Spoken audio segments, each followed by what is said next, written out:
So, segment 1 almost we have covered everything. I would like to go on the segment 2, which is important for everybody because job market and salary ranges and everything we will discuss in this.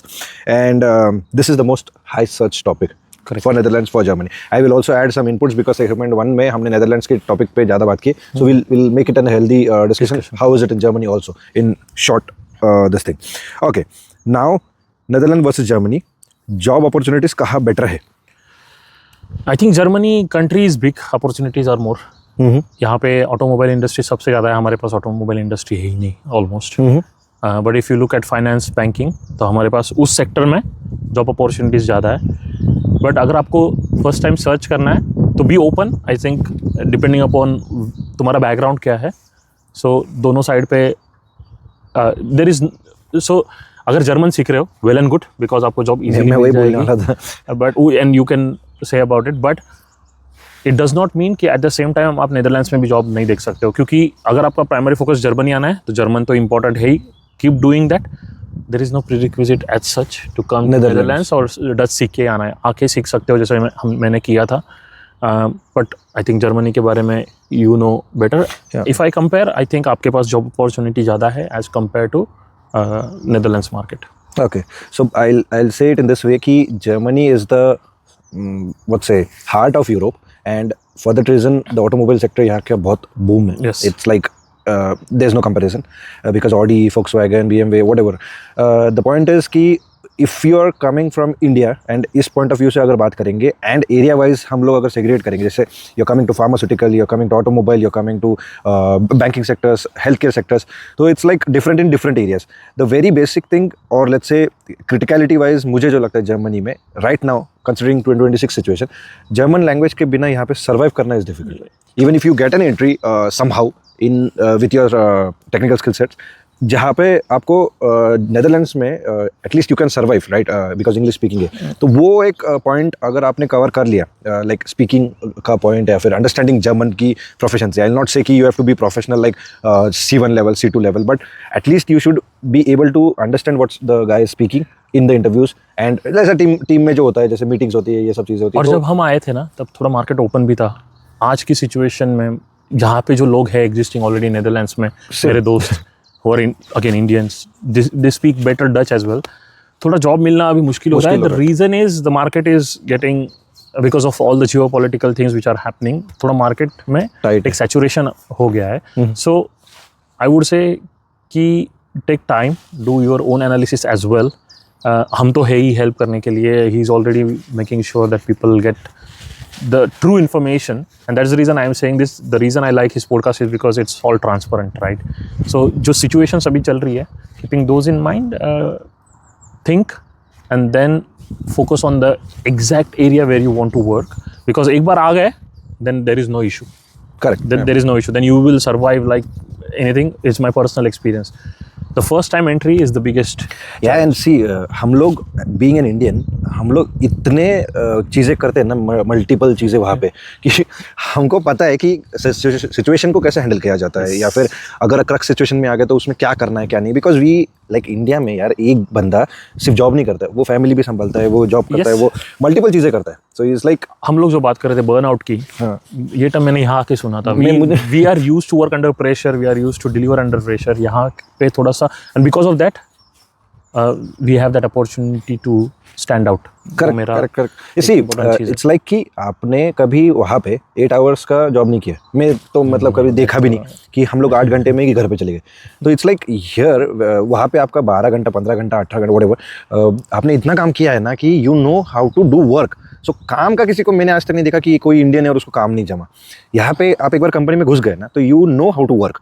The only problem what you face is ये जो बाकी जो चीज़ें आती है ना काम के साथ, कि किससे कितना बात करना है, कल्चरल फिट कैसे होना है, जर्मन लोगों को कैसे, हाँ soft skills, local culture, team building में कैसे हेल्प करना है. It's like very difficult. और आई टेल यू ऑनेस्टली 8 घंटा जहाँ पे आप जाते हो ना तो you can not fake this 8 hours.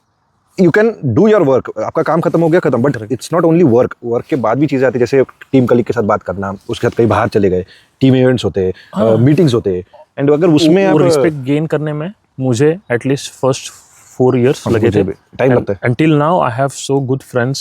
हम अभी सब अलग अलग कंपनीज में, but we meet Dutch friends हैं, I am not talking about Indian friends, Dutch friends हम ऐसे मिलते हैं, क्वार्टरली हमारा एक डेट होता है, हम सब लोग मिलते हैं, बिकॉज जहाँ मैं I am ServiceNow expert right, मुझे MVP अवार्ड भी मिला है 10-12 बार, तो जब when we talk about a technical topic वो मुझे ट्रस्ट करके देखते कि हाँ ये बंदा कुछ गलत नहीं बोलेगा ये मामले में। वैसे ही मैं उनको जब लोकल चीज़ें पूछता हूँ कि यार मुझे ना फॉर एग्जांपल कार लेनी है, तो मैं क्या क्या देखना चाहिए मैंने, because they know better than us, उनको पता है कि कहाँ कहाँ लोकल का फायदा क्या करते हैं, तो मतलब so it's always try to be smart when you are in a crowd. और लोग कल्चर सीखना तो बहुत इंपॉर्टेंट है, आपको लैंग्वेज एक बार, I know language is important, but the way you shake your hand, यहाँ पे वो लोगों के लिए बहुत मैटर करता है। Be on time in meeting, 2 minute पहले चले जाओ मीटिंग में। I think you know this time, they say in German ऐसा सेइंग है कि अगर 12 बजे मीटिंग है, if you are coming at 12 o'clock, then you are already late. Yes. So you have to be at 11:59, and these are very small things which I did not know. यहाँ पे आके पता चला। इवन हम लोग जो बात करते हैं ना, we are very like fast guys, हम लोग ना बहुत जल्दी जल्दी में रहते हैं, हमेशा हड़बड़, तो 4-5 चीज़ें हमको करनी रहती है। जर्मन्स का ऐसा नहीं होता, and that's why when you talk to them, and अगर हमने ऐसे बोला आज मुझे वीडियो बनाना है, आज उसके बाद मैं शॉपिंग करूंगा, ये करूंगा, वो करूंगा, they are like confuse, no focus. हाँ, इनका ऐसा कहना है कि इसका फोकस नहीं, या फिर he is not concentrating on one factor. So simple point में अगर बताऊँ तो उनको इतना कॉम्प्लिकेट मत करो, जो भी आपकी प्रोफाइल होगी, या फिर why I wanted to answer tell you everything is, ये खिचड़ी मैंने आपको इसलिए बताई कि मैंने 1-2 बंदों से, मेरा टॉपमेट का सर्विस भी है जहाँ पे मैं लोगों से बात करता हूँ, आई गाइड देम, उसका लिंक मैं डिस्क्रिप्शन में डाल दूंगा। So the boys are giving me और the girls are telling me कि मैंने ये यहाँ पे काम किया, मैंने इसमें काम किया, मैंने उसमें काम किया, बट मैंने उसको बोला कि जिस जॉब को तू अप्लाई कर रही है उसका क्या प्रोफाइल रिक्वायरमेंट है, उसका जॉब डिस्क्रिप्शन क्या है, ये पढ़ो, आपका कवर लेटर, आपका रिज्यूमे उस हिसाब से।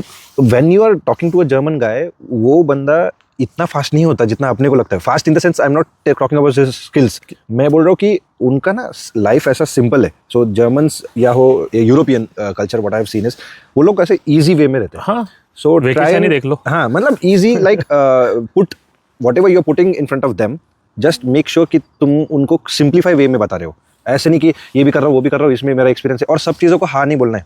जर्मनी में मैंने ये चीज़ सीखी कि don't say yes to everybody, saying no is the big everything skill. हाँ भाई, नो बोलना इज अंडरस्टूड कि मतलब यहाँ पे लोग बोलते हैं कि अगर आपको नो बोलना आता है ना, then you know what you know and you also know what you don't know. So ये एक स्किल है जो हम लोग को बिल्कुल नहीं आती। मेरे को तो पर्सनली बिल्कुल नहीं था इंडिया में, मैं तब था, मैं सबको हाँ सर मैं ये कर लूँगा, हाँ सर मैं ये कर लूँगा, यहाँ पे वैसे नहीं होता। वो तो डिफरेंस है। मंडळी, जर तुम्ही हा व्हिडिओ इथपर्यंत बघितला असेल, त्याचा अर्थ एकच की तुम्ही जर्मनीबद्दल सिरियस आहात, मग ते स्टडी असो किंवा मग जॉबसाठी। सो तुम्ही पण त्या लोकांमधनं असाल तर लेट्स ग्रो टुगेदर। तुम्हाला माहिती आहे का नेमका प्रॉब्लेम काय आहे? जर्मनीबद्दल आपण सोशल मीडियावरती भरपूर साऱ्या गोष्टी बघतो, इंस्टाग्राम रील्स बघून तर प्रत्येकाला वाटतं की आपण जर्मनीला लगेच जायला हवं, but real information and ground reality कोणीच देत नाही, बिकॉज इंस्टाग्राम मध्ये आपल्याला फक्त पॉझिटिव्ह साईड दिसते, पण जर्मनीमध्ये होणारा स्ट्रगल, प्लॅनिंग, मिस्टेक्स याबद्दल काहीच कोणी बोलत नाही। म्हणूनच मी चालू केलंय एक 1-on-1 कॉल सर्व्हिस टॉपमेटची। आता तुम्हाला हा प्रश्न पडला असेल की मी ही सर्व्हिस का स्टार्ट केली आहे, तर मी इथे जर्मनीमध्ये मागच्या 6 वर्षापासून जॉब करतोय, अँड मला आता जवळपास 11 इयर्सचा इंडस्ट्रियल एक्सपिरियन्स आहे, आणि ज्या मिस्टेक मी इथे जर्मनीमध्ये ऑलरेडी करून बसलोय ते तुम्ही रिपीट नको करावा, म्हणूनच मी ही सर्व्हिस सुरू केली। तर या सर्व्हिसमध्ये 2 ऑप्शन आहेत, एक तर तुम्ही मला डीएम करू शकता किंवा माझ्याबरोबर 1-on-1 कॉल पण घेऊ शकता, आणि हो ही पेड सर्व्हिस आहे, बट याचा फायदा एवढाच आहे की तुमचा टाइम वाचतो, quickly you get your answers, आणि नंतर होणारं फ्रस्ट्रेशन पण तुम्हाला टाळता येतं। सो जर जर्मनीबद्दल तुम्हाला क्लॅरिटी अँड ग्राउंड रियालिटी पाहिजे असेल तर डिस्क्रिप्शन मध्ये मी टॉपमेटची लिंक दिली आहे। तुम्हाला करायचं एवढंच आहे की टॉपमेटवर जाऊन कॉल शेड्यूल करायचा आहे अँड डायरेक्टली माझ्यासोबत बोलायचं आहे। याच्यामध्ये जर्मनी अनफिल्टर्ड म्हणजे फक्त रियल गाइडेंस। हम लोग काफ़ी आगे चले गए but okay, IT versus non IT job situation कैसी है नेदरलैंड्स में? That is very important thing. Non IT में तो अगेन लैंग्वेज, नॉन IT में लैंग्वेज का बहुत बड़ा इशू है। द रीज़न इज़ कि आपको जैसे HR में हो आप, राइट, कोर HR, या फिर आप मैन्युफैक्चरिंग में हो, वहाँ पे आपको फ्लोर पे काम करना है। वहाँ पे जो लोग काम करते हैं they don't speak English, because वहाँ I mean that's the big problem, right. IT में वाइट कॉलर जॉब बोलते हैं जिसको हम लोग। अगर आप मैन्युफैक्चरिंग में भी you are working in their IT department, you will not face any challenges, but आपको फ्लोर पे अगर काम करना है, जैसे मेरा एक दोस्त है अभी, वो जाता है एक जगह पे, बट वो उसने डच सीखी पहले, उसको वो मैकेनिकल इंजीनियर है, and he goes to mechanical engineer, works on floor. अगर आपको फ्लोर जॉब करना है तो आपको वहाँ पे शॉप फ्लोर पे आपको वहाँ पे लैंग्वेज का थोड़ा दिक्कत आएगा, but again the reason I am saying वहाँ पे दिक्कत आएगा क्योंकि जो मैनुअल्स होती है उनकी, जो उनके इवन स्क्रिप्ट्स, कुछ लैंग्वेजेस है उसके स्क्रिप्ट्स भी वो लोग डच में लिखते हैं। सो वहाँ पे थोड़ा सा प्रॉब्लम आएगा, बट IT में तो I don't think you have a problem. It's not a challenge. Again, coming back to our previous point, entry is the biggest thing because अभी companies ने sponsorship करना बहुत कम कर It's a liability to a company basically because यहाँ के rules बहुत strong है and that's the reason we feel safe. Correct. यहाँ पे हमको निकालना from a permanent job is kind of very heavy for the company. उनको बहुत अमाउंट देना गवर्नमेंट को बहुत आंसर्स देने पड़ते हैं and the company needs to compensate in a good way. yes heavy amount पे करना correct so also about Germany I'll say IT में मैंने जितना देखा है एक बार आप कंपनी में घुस गए ना तो इंग्लिश पे काम चल जाता है ये मैंने देखा है so I will give you a good point कि IT में इंग्लिश पे काम चल जाता है but the very difficult part is interview and the basic घुसना तो घुसने के लिए when you face an interview आपको थोड़ा बहुत जर्मन स्किल्स आना चाहिए आई अंडरस्टैंड कि इंडिया में बैठ के जर्मन नहीं इतना आप तोफ कर पाओगे बट बेसिक कम्युनिकेशंस जो A1 A2 में सिखाए जाते हैं and if you are trying for Germany go for B1 because B1 तक अपने को समझ में आता है कि सामने वाला क्या जर्मन में बात कर रहा है and how we can respond to an interview और कैसे बात कर और अगर लिसनर्स अगर अर्ली जस्ट ग्रेजुएटेड लोग हैं या ग्रेजुएट होने वाले वो लिसनर्स है तो उनको मेरा सजेशन है कि work on one language one foreign language be German French जो टॉप 3 कौन सी स्पोकन लैंग्वेजेस है वो देखो और वो सीखो अगर तुम if you want to migrate अभी देखो US जाना तो it's very difficult because of the visa situation right Europe is the easy gateway.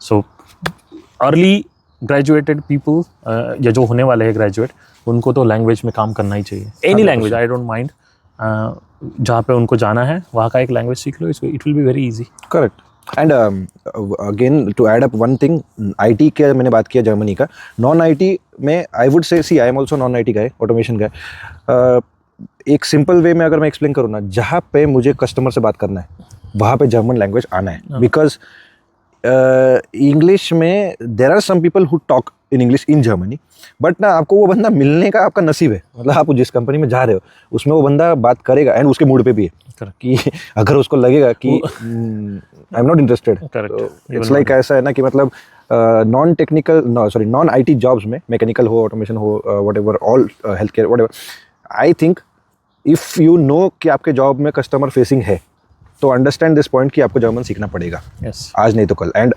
अच्छा है कि आप उधर सीख के इधर आके जो चीज़ वहाँ पे 10-15 हज़ार में होने वाली है वो यहाँ पे 40-50 हज़ार लगने वाली सो इट्स कॉस्टली और दिमाग का दही भी होता है जब आपको यहाँ पे आके आपको सब आ रहा है and then you are going in a company where आपको बात नहीं करने आ रहा है काम सब आ रहा है but because you can not face in the meetings even health care doctors definitely I mean वही है ना कि मतलब मुझे सबसे बड़ा पहले 3-6 महीने में जो स्ट्रगल था कि आई नो सोल्यूशन क्या है उस प्रॉब्लम का but in a meeting I can not speak just because I can not talk in English German correct so वहाँ पे ऐसा लगता है ना फुल मतलब यार इसको तो मैं सॉल्व कर सकता हूँ लेकिन कैसे एक्सप्लेन करूँ तो दैट्स बिग एंड ये सिचुएशन में आप ना आए इसलिए मेरा ये सजेशन रहेगा कि जर्मन थोड़ा सीख के आना okay moving to the next very important thing salary versus savings realistic कहाँ ज़्यादा बचता है we will do it in this way we will take an random 100K salary package and then you can just give us netto brutto यहाँ पे netto in the sense in hand salary let's talk in English because in hand salary कितना है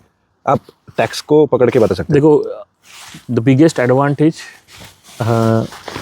जो first time आता है बंदा Netherlands में और वो 150 किलोमीटर्स अपार्ट सो जो नेदरलैंड्स का बॉर्डर है उसके 150 किलोमीटर्स के बाहर से जब आता है बंदा वीज़ा अप्लाई करके कंपनी के हाँ नहीं नेदरलैंड्स के बॉर्डर से 150 किलोमीटर कंट्री बॉर्डर तो उनको एक 30% रूलिंग का बेनिफिट मिलता है अब वो 30% रूलिंग क्या है कि as an example you earn 100 रुपये राइट उसके भी ब्रैकेट्स है तो मैं अभी जस्ट लेमन लैंग्वेज में समझा रहा हूँ 100 रुपीज़ आप अर्न कर रहे हो ठीक है उसका 30% कट कर दो विच इज 70 आपको 70 के ऊपर ही टैक्स लगेगा जो भी ब्रैकेट में आप आ रहे हो ओके तो पहला जो आपका लेट्स से 30 रुपीज़ है इट्स टैक्स फ्री 70 रुपीज़ पे आपको टैक्स लगेगा इट इज़ 30% रूलिंग ओके तो उसका एडवांटेज फर्स्ट 5 years मिलता है okay for anyone who comes from out non Europeans by the way को भी एप्लीकेबल है और यूरोपियंस को भी एप्लीकेबल है जो बाहर से आते हैं 150 राइट तो इसका ब्रैकेट है इनके भी टैक्स के ब्रैकेट है इंडिया जैसे लेट्स से पहले 30 के तो नो टैक्स फिर 50 जो 30 to 50 का सैलरी है उसके ऊपर 37-38% टैक्स उसके बाद 50 to 68 या 78 कुछ है उसके ऊपर 49% टैक्स एंड उसके बाद 51% टैक्स फ्लैट तो बट ये सारा कैलकुलेशन जब होता है तो वो 30% रूलिंग एप्लीकेबल है, तो आपको ये मैंने अभी समझा दिया कि 30% सेव हो जाता है, Okay. Which is a big saving to be for honest, first 5 years. Right. अगर आपको अभी 100K का सैलरी है तो 100K के सैलरी में आप मान लो आपको इन हैंड सैलरी 5,000 यूरो आएगी, Euros आएगी. Right. If you have 30% ruling you will get 500 extra, अभी के लिए पकड़ते हैं। तो मान के चलते आपको 30% रूलिंग अभी नहीं है। सो जो बाकी के लोग हैं जिनको आना है वो भी सिचुएशन एक्सप्लेन कर देता हूँ मैं। तो first case is you don't have 30% ruling, तो आपको अगर 100K सैलरी तो आपको 5,000 यूरो इन हैंड आ रहे हैं। अब रेंट बहुत महंगा है, राइट। 1 BHK अपार्टमेंट लेके रह रहे हो, if you are a couple और a single, does not matter, you have to pay 1,000 euro से लेके 1,400 यूरो के बीच में आपका रेंट है 1 BHK का, right. Okay. I am talking about Randstad region which is Den Haag, Rotterdam, Utrecht और एम्स्टर्डम, ये रीजन में। अभी जहाँ मैं रहता हूँ अल्मेर में, वहाँ पे तो ऐसे स्टैंड अलोन हाउस है तो उसका रेंट थोड़ा और एक्सपेंसिव हो सकता है। बट अगर आप रूम शेयरिंग में रहते हो, तो जैसे मेरे दोस्त है, एक घर में रहते हैं, एक अपार्टमेंट में, दे हैव 4 bedrooms, तो 4 bedrooms में आई थिंक 700-800 पर person. If you are a bachelor 800 पकड़ लो। I am only talking about rent. अब इसके ऊपर आता है आपका electricity bill, internet bill, mobile bill, गर्म पानी का बिल, योर टैक्स, बिकॉज जो गार्बेज होता है Garbage, ईयरली उसका भी टैक्स होता है। सो ऑन एन एवरेज अगर आप बैचलर हो and if you are sharing a room, आपको 1,500 यूरोज़ का, 1,500 यूरो से 1,600 यूरोज़ का पर मंथ ये खर्चा है, राइट। Correct. इसके ऊपर ग्रॉसरीज ऐड कर लो, इसके वो तो ऊपर- पर्सनल हाँ, जिसका जो भी है वो भी। अगर आप एक 1 bedroom अपार्टमेंट लेके रह रहे हो विथ योर पार्टनर, उसके लिए फिर आपको एक 700-800 यूरोज एक्स्ट्रा हो जाएगा, बिकॉज रेंट ही आपका 1,300-1,400 हो Correct, जाएगा। correct, उसके ऊपर आपको टैक्स देना है। अगर 2 लोग रह रहे हैं तो टैक्स 2 लोगों का दो आता है, लोग का गार्बेज का, गर्म पानी का, ठंडा पानी का, everything changes then. नेदरलैंड्स में because the country is below sea level 6 meters, water rotation का टैक्स देना पड़ता है हमको। Okay. So that is the biggest tax factor. और उसके बाद पब्लिक ट्रांसपोर्ट का कार्ड लेना पड़ता है। अगर आपकी कंपनी, जैसे मेरी कंपनी मुझे फ्री दे दी थी कार्ड, तो I was using my own company card. But जैसे अगर आपका डिपेंडेंट जॉब नहीं करता है तो आपको उनके लिए कार्ड खरीदना पड़ेगा। तो ये मोटा मोटी your monthly expense is 2,500 Okay. to 3,000 euros. Family of 2 or 3 maybe. 2 people पकड़ लो, जो husband wife, assuming wife is not working, या एक पार्टनर कोई जॉब नहीं कर रहा है, वो दोनों घर पे है, एक बंदा जॉब कर रहा है, तो 2,500 to 3,000 के बीच में, including groceries, everything, all the utilities, your rent, that is your expense. Correct. So you are saving what 2,000 euros, Correct. and I am again telling this very minimum. Yeah, like अगर आपका life आप अगर Depends Amsterdam on में the रह रहे हो तो और 500 यूरो इसमें ऐड कर लो, you will not save 2,000 euros. It again depends on everybody's lifestyle, because जैसे अगर मैं एवरी वीकेंड बाहर खाना खा रहा हूँ या एवरी डे बाहर खाना खा रहा हूँ, तो फिर तो यार ये खर्चा कहीं पे भी लागू नहीं होता। मतलब this is what we are talking कि ग्रोसरी आप लेके आओ वीकली, एंड देन वीकली आप घर में बना रहे हो खाना, one let's say weekend meal आप बाहर कर रहे हो, तो then this is what expenses. Talking about Germany, मेरे को ऐसा लगता है कि it's almost like same, but if 100K salary है, person is single and person is married, मेरे को ऐसा लगता है उसमें टैक्स क्लास का चेंज होता है। सो 42% टैक्स है सिंगल के लिए, then it goes down at 38% for couple, फिर अगर बेबी है तो उसमें भी कम होता है। And there are multiple ways to, कुछ नहीं है ऐसा, नहीं हमारे यहाँ पे वैसा है। So there are also multiple ways to show taxes में हम लोग कर सकते हैं, मतलब इट्स जुगाड़ नहीं कर सकते। प्रॉपर टैक्स कंसल्टेंट अगर आपने हायर किया, if you send money to India, if you do some other activities, यहाँ पे जैसे चर्च टैक्स एक होता है, चर्च को अगर आप डोनेट कर रहे हो या जो भी एक्टिविटी सोशल एक्टिविटीज़ कर रहे हो, तो you can save some amount in this. Point is कि सिंगल को खर्चा कितना आता है, तो आई वुड से मेरे हिसाब से 500 के आसपास आप रेंट पकड़ लो, डिपेंडिंग ऑन स्टूडियो अपार्टमेंट, और उसमें भी अलग अलग आता है, but I am just talking about rent वो हो गया। Then somewhere around 250 to 300 if you live a good life as a student, उतना groceries and transportation, because transportation का एक पॉइंट अच्छा होता है स्टूडेंट सिंगल लाइफ के लिए, उनको सेमेस्टर टिकट कार्ड मिलता है ना। हाँ, सेमेस्टर टिकट मिलता है, हमारे इधर भी वही है, तो वो एजुकेशन में इंक्लूड होता है। And if you don't take it and Deutsche pass ले रहे हो, तो वो भी अराउंड 60 यूरोस, डिपेंडिंग 2026 में कभी कभी चेंज होता है, 5-10 यूरो यहाँ पे, बट 60-70 यूरो में वो आ जाता है। तो I am calculating everything in this 250 और 300 यूरोज में। देन प्राइवेट लाइबिलिटी इंश्योरेंस हम लोग I recommend every student because Indians as a Indian मेरे साथ तो बहुत कांड होते हैं, मेरे साथ यहाँ पे रूल्स काफ़ी स्ट्रिक्ट है, तो मैं कुछ ना कुछ गलत this is a good point. मैंने तो इंश्योरेंस ऐड भी नहीं किया था मेरे इसमें. अगर वो ऐड करते हो एक वाइफ और हस्बैंड के लिए, इट्स 350-400 euros पर मंथ. हाँ. या बट सी मेरा पर्सनल रिकमेंडेशन है, be it a student be it a job professional, you have to have private liability. आप कौन सी कंपनी से ले रहे हो मैं उसको रिकमेंड आपको नहीं कर रहा हूँ, आपको जो चाहिए वो ले लो. आप Check24 या इस पर देख सकते हो, easy options. I want every guy to have this because जब कांड होता है ना तब पता चलता है यार यहाँ पे तो 5-10 यूरो 1000 यूरो का फाइन लग रहा है. It's security. मतलब जितने पैसे कमाने के लिए हम लोग यहाँ पे आए हैं वो एक कांड में आपके निकल जाते हैं. तो इसलिए ऑलवेज बेटर, एंड उसका ज़्यादा खर्चा नहीं होता. मंथली 20-50 यूरोस के आसपास ही हुआ है. इट डिपेंड्स अगेन कि आप कौन सा ले रहे हो, कौन सी कंपनी का. बट 20 यूरो या फिर 50 यूरो. लाइफस्टाइल पे ये भी है ना, कार है तो कार का EMI, कार का इंश्योरेंस इज डिफरेंट. वो car insurance and everything is there, but private liability is always recommended because being an expat हम लोग को कुछ चीज़ें नहीं पता. मैंने तो मेरे पूरी फैमिली का लिया है because I have a small kid, right. वो जाके कहीं पे जाके टीवी तोड़ देगा. It should be covered. मतलब कुछ भी यार, अपने को सिचुएशन नहीं पता होती है ना. मैं कितना भी आप टेक केयर करो, हम लोग ऐसे मतलब यहाँ के रूल्स को इतने फॉलो नहीं कर सकते. करेक्ट. करना नहीं चाहते ऐसा नहीं बोल रहा हूँ मैं, बट हो जाता है. तो फिर पॉइंट इज कि प्राइवेट लाइबिलिटी इंश्योरेंस होना चाहिए एंड ये सब.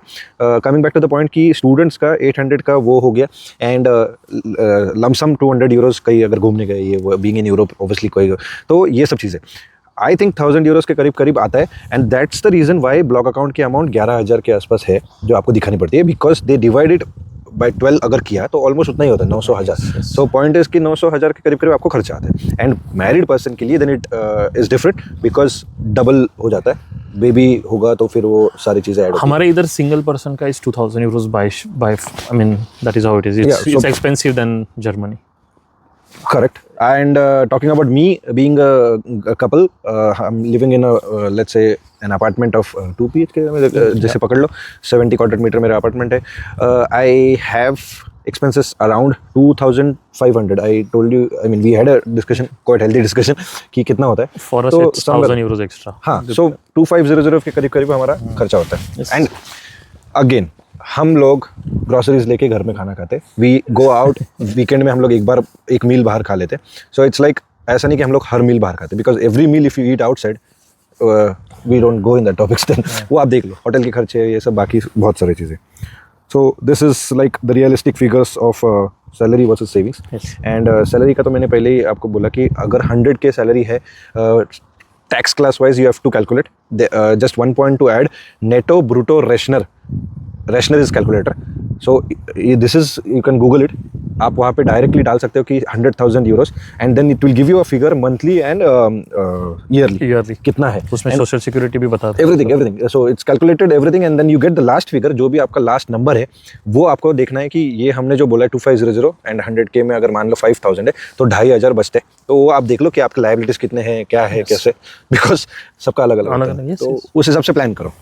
Okay, now very important thing, lay off job security का क्या सीन है? नहीं, वहाँ पे तो अगर आप परमानेंट हो तो you are secure again, but it depends on which. वहाँ पे एक लेबर एग्रीमेंट होता है, CLA बोलते हैं उसको, cumulative labour agreement. It's applicable to specific set of people in the organisation, right. But if you are a permanent employ, it's not easy to fire you. They have to give you certain compensation depending upon how much experience you have with that company. तो अगर आपने 5 साल काम किया है तो उसका एक फॉर्मूला होता है एंड इट्स ट्रांसपेरेंट. तो फॉर्मूला के हिसाब से वो कैलकुलेट करते हैं तुम्हारा बेसिक कितना है, तो वो फॉर्मूला में डालो and then depending upon number of years of experience आपको वो मिलता है amount. They have to give it to you. और ऐसे नहीं है कि आज बोला आपको कल छोड़ना है. दे ऑल्सो, जैसे मेरे कंपनी में रीऑर्गेनाइजेशन हुआ था तो मेरी टीम के साथ मैंने देखा क्या हुआ था. तो ऐसे था कि next 6 months they were secure in the organisation. उसके बाद 3 महीना they got a mentor in the organisation जिसने उनको हेल्प किया बाहर जॉब देखने के लिए. ये तो अभी मेरे साथ सिचुएशन थी मेरे कंपनी के साथ. बट हमने ऐसे भी लोग देखे जिनको फायर करके they go on sick vacation for a year. आप देख लो, आपको इतना पैसा मिला है, you are still employed with the company for a year, but you have got this compensation. आपको ये सैलरी मिल रही है जितना भी एग्रीमेंट उनके लॉ के हिसाब से है, and then you start searching your job. Okay, so kind of Germany में भी सेम है. पर अगर आप परमानेंट नहीं हो, आप टेम्पररी कॉन्ट्रैक्ट पे हो, then you are not safe because then you can be easily fired. dismissed. Yes, but yeah. But hire and fire वाला स्कीम नहीं है ना, मतलब आपके यहाँ पे तो. There- because I have not heard. अभी मेरे साथ ही देख लो ना, मैंने जो दे इन्वेस्टेड इन मी, मैंने ऑलमोस्ट 7 years वो ऑर्गेनाइजेशन में काम किया, and then I decided on my self to have a new challenge. मैंने दूसरा जॉब सर्च किया, बट उनका ऐसे था कि देवर, इट्स नॉट लाइक कि they will say just go. Okay. Because they invest in you. यार आई मीन ऑब्वियसली इतना आपको यहाँ पे लाया है उन्होंने, सारी वीज़ा के खर्चे सारे खर्चे किए, and then they are investing time in you basically. 3-6 महीने जाते हैं क्योंकि ईजी नहीं है ना लोगों को लाना और फिर उनको ला के वापस देना. इट्स ऑल्सो, और ये लोग आई थिंक इथिक्स में बहुत बिलीव करते हैं. They are very ethical. वो ट्रस्ट करते हैं आपको. और हमारे जैसा नहीं है कि यार आपको 8 घंटा लॉग इन करके ही बैठना. If you are completing your work in 2 hours, उनके लिए तो वो प्रोडक्टिव है. एंड यहाँ पे चीटिंग वेटिंग मेरे को लगता ही नहीं यार होता है, मतलब जो ट्रस्ट पे चलता है सारा चीज़ें. एंड बहुत अलग है system. Now about Germany, hire and fire scheme नहीं है यहाँ पे. यहाँ पे ऐसा होता है कि वर्क काउंसिल होता है. देयर आर सम कंपनीज जो वर्क काउंसिल के अंडर आती है. We also have the same, that is CLA. हाँ, सो वर्क काउंसिल के अंडर अगर आपकी कंपनी है then it's really difficult to fire you first of all. And normal companies, जैसे अगर मैं प्राइवेट कंपनी में काम कर रहा हूँ, तो प्राइवेट कंपनी का भी ये रूल होता है, फर्स्ट 6 months जब आपका प्रोबेशन पीरियड होता है, 14 दिन के अंदर, मतलब with a notice period of 14 days they can fire you in the first 6 months. Once you cross that and you get permanent role, then there is should be a very strong reason to take you out of the company. So उनका ऐसा, मतलब जैसे to give you an example कि आपने चोरी की, आपका mental stability या फिर something has gone wrong with your mental status and something, और something ऐसा, मतलब extraordinary non-ethical, there is no limit for non-ethical things. So ऐसा कुछ अगर आपने कांड कर दिया then they can fire you. Otherwise there is no probability of firing you, and if your performance and if your things goes down then they'll keep on giving you warnings and things. और एक चीज़ मुझे अभी अभी recent में पता चली कि एक अबनामा करके एक डॉक्यूमेंट होता है which is like warning but handwritten warning. So if you get this warning they have this provision कि आपको फायर करे the second third letter, because they have given you an official letter कि भाई तेरा performance या फिर तेरा काम ठीक से नहीं हो रहा, या तू ठीक से बिहेव नहीं कर रहा. फॉर एग्जाम्पल हरेसमेंट कहीं पे होती है, it's non-acceptable offense. Correct. And they can fire you on the spot. Yeah, so that's what the point is कि फायर करने के लिए फायर करते हैं यहाँ पे, लेकिन जितना अपने यहाँ पे होता है ना कि जैसे आपको कल बता दिया जाएगा कि आपका next week is your last day, वैसा नहीं यहाँ पे होता है. वो प्रॉपर चैनलाइज होता है.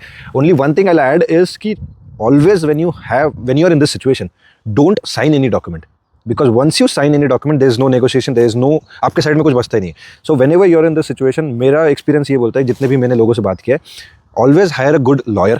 अगेन लॉयर इंश्योरेंस होगा तो अच्छी बात है, अगर नहीं होगा तो, बिकॉज लॉयर इंश्योरेंस का कूलिंग पीरियड भी होता है. जब आपका जॉब चला जाता है and then you find a lawyer insurance, तो 3-6 महीने 30 days के बाद ही अप्लाई कर सकते. आपका 30 days है, हमारा 3 या 6 महीने का कूलिंग पीरियड है, देन वो एक्टिवेट होता है. सो पॉइंट इज कि लॉयर इंश्योरेंस पहले से होगा तो अच्छा है. Then go with a lawyer, take a consultant, take his opinion कि इसमें कैसे मैं बेटर ये कर सकता हूँ. जॉब जाना तय है but at least you can negotiate in a good way, जिससे कि you will end up having good money from the company, और ये लॉयर हेल्प करता है अपने को अच्छे. So hire a good lawyer and उससे बात करके ही डिसीजन लो, and don't sign anything until then if you are not sure. You can take time, that's not a problem, but sign करने के बाद ये मत सो बोलो कि यार मैंने तो साइन कर दिया, मेरे को तो पता नहीं था और कंपनी ने जर्मन में डॉक्यूमेंट दिया. भाई वो नहीं सुनेंगे. आपने साइन किया है, मतलब यहाँ पे आपने होश आवाज में साइन किया है. There is nothing you can do after that. So yeah basically this was our lay off point. Last point of this segment, fresher के लिए कौन सा बेटर है, नेदरलैंड्स की जर्मनी, क्या लगता है? Debatable again. जैसे हमने इंडस्ट्रीज के बारे में बात की, अगर आपको if you are very much focused on finance banking, I would always recommend Netherlands. But अगर आपको ऑटोमोबाइल में जाना है तो for sure जर्मनी से अच्छा कुछ भी नहीं है. But yeah, जो हमने बोला था, फ्रेशर हो तो start learning the language wherever you want to go. It will always add. But if I really want to choose in terms of a country, again मुझे लगता है कि जर्मनी में opportunities are always bigger then.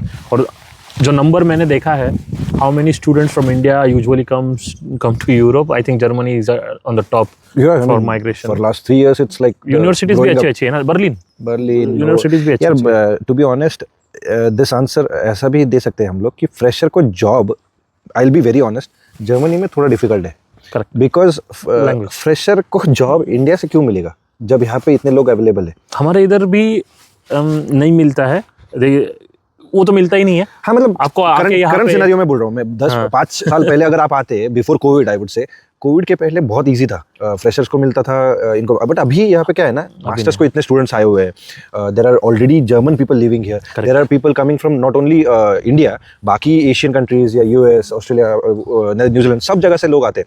And point is कि fresher को job मिलने के लिए आई कैन गारंटी कि इंटर्नशिप जल्दी मिल सकता है, क्योंकि इंटर्नशिप के लिए ऐसा होता है कि उनको इतना पैसा नहीं देना पड़ता सामने वाले को, सो इंटर्नशिप जल्दी मिल जाता है। So that's the reason why Indian students go for masters, which is like a entry point. I think that is a good channel as well. Fresher को डायरेक्ट जॉब मिलना इन यूरोप इज वेरी मतलब difficult. मैं ये नहीं बोलूंगा कि मिल fresher from India, fresher from India it's, but if you come here and you get graduated here या post graduate, then I think it's easy. Then it's because उतने देर में आपको यहाँ का कल्चर ही पता चल जाता है। एंड बेसिक पॉइंट उनका वही होता है ना कि आपको जर्मन लैंग्वेज आ जाती है तब तक, या फिर अंडरस्टैंड हो जाता है कि जर्मन से कैसे बात करते हैं, कल्चर क्या होता है, ये होता है, वो उनको ईजी होता है जॉब देने के लिए।